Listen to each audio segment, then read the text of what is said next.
Hello sir, ito po yung updated na instruction for the step-by-step process para po sa ating online coding ng school building inventory.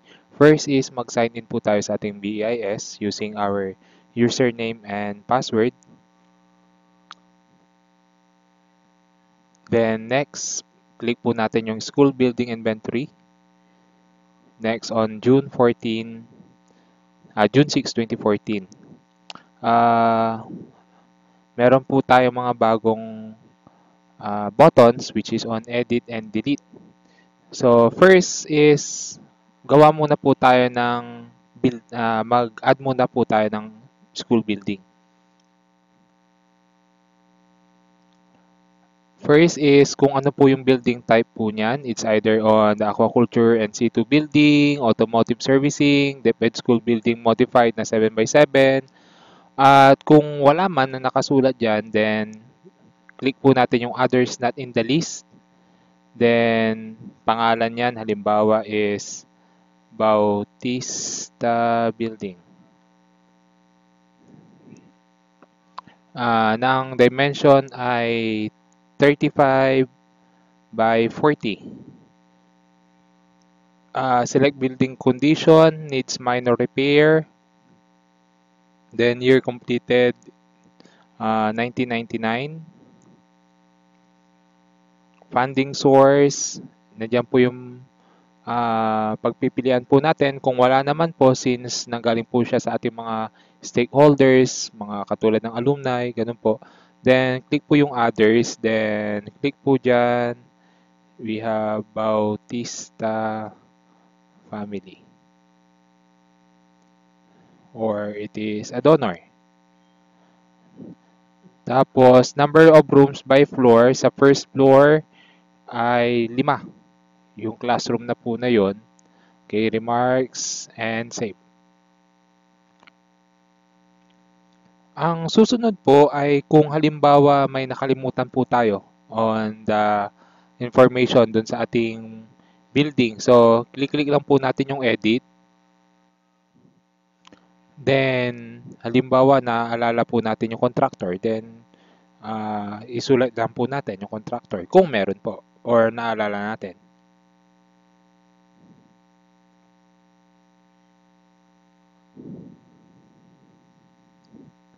Then, save.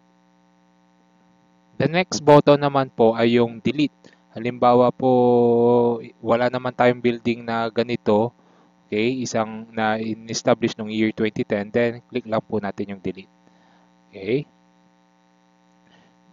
So, yung ginawa natin na 5 rooms sa isang building, ang magiging building number 1. Okay? The next is yung view and update para naman po ma-edit natin yung mga usage ng bawat room sa building number 1. So, halimbawa sa building number 1, condition niyan, minor repair, tapos gamit niyan ay classroom elementary. Then, doon sa classroom number 2, minor repair, tapos classroom elementary. Doon sa ating room number 3, needs minor repair, tapos classroom elementary. Sa number 4, needs minor repair, then yan po ay classroom ng kindergarten. Then, select room condition, minor repair again.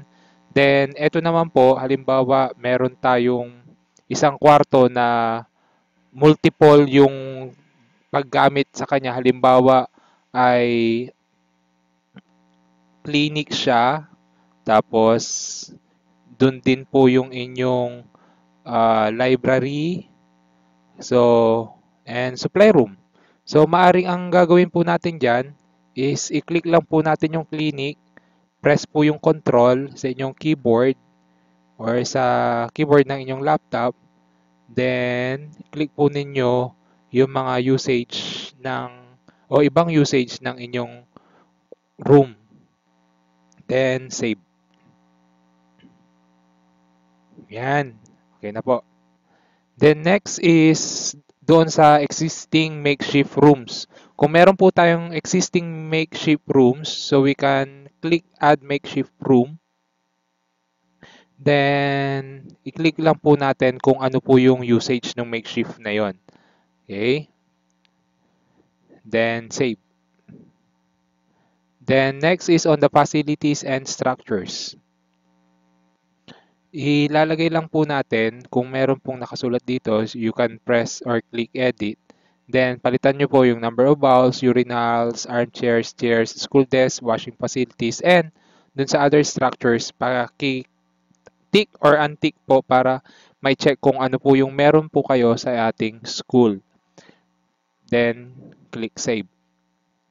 The last po natin ay yung sa school building images. So, last time wala po tayo nito sa testing area. So, let's try kung makakapag-insert tayo ng images sa bawat building.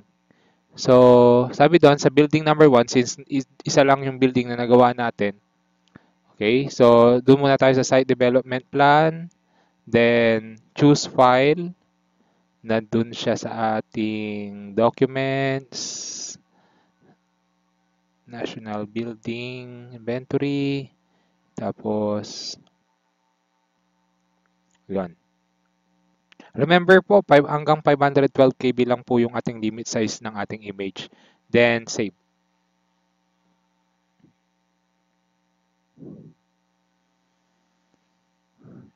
Okay, the next is yung sa ating building number 1.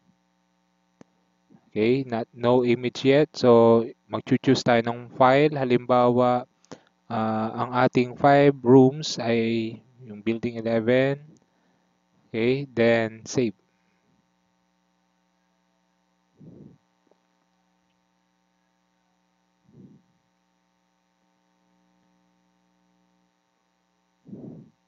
After that po, hindi siya nagsasave ma'am. Ay siguro may problema po sa testing area natin. Then, yun po yung procedure. After that, click nyo po ulit yung school building inventory. Then, you can click now submit for our actions. Yun lamang po at maraming salamat.